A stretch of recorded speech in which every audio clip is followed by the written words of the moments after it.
tard, on te montre ce qu'on appelle goudron. Ça, c'est la connerie. Tu as compris ou pas? Va dans la Côte d'Ivoire profonde. Va dans Koumassi profond. Rentre dans Koumassi. Va voir comment les gens vivent. Rentre à Paboué. Faut voir comment les Ivoiriens vivent. Va à Yopougon. Même Cocody aujourd'hui a perdu sa valeur. Dans Cocody aujourd'hui, là, va voir comment les gens vivent. La vie est devenue chère. Le salaire est combien en Côte d'Ivoire? Pendant ce temps, un DG de police a 9 immeubles à lui seul à la Riviera Palmeraie. Et on voit des moutons du RDR. Non, mais il a réalisé. Avec quel argent il a réalisé?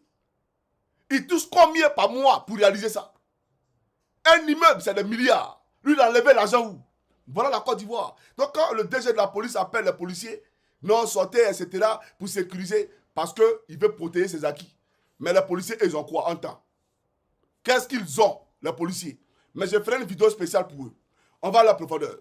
Alors, Vagando, je t'ai présenté ton image. D'accord? Comme tu dis, de ne pas préserver, on n'a qu'à préserver nos acquis. C'est qu'on a eu à construire pendant des années. Il ne faut pas, on va les détruire, il n'y a pas de problème. Je vais te présenter une vidéo suite. Travaux de l'éléphant d'Afrique. Les objectifs ont été atteints. Le succès de ce programme est tel que je viens de donner des directives pour en préparer un second. Toujours avec le secteur privé, mais tourné prioritairement vers la réduction des disparités régionales par la construction d'infrastructures d'intérêt général. Côte d'Ivoire. Depuis bientôt 40 ans, un pays se construit, de l'énergie, de l'audace, un immense chantier toujours en mouvement.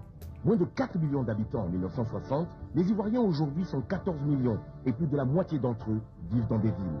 Avec 2,5 millions d'habitants, Abidjan, devenue grande métropole, fonctionne plutôt bien et les Ivoiriens en sont fiers. En 40 ans, quel changement! Bien des projets étaient fiers qualifiés d'ambitieux et se sont avérés réalistes. Nous avons construit des ports, des barrages, des aéroports, des échangeurs, mais aussi des logements sociaux, des écoles, des hôpitaux, des centres commerciaux. Enfin, tout ce qui permet aux Ivoiriens de se sentir citoyens du monde.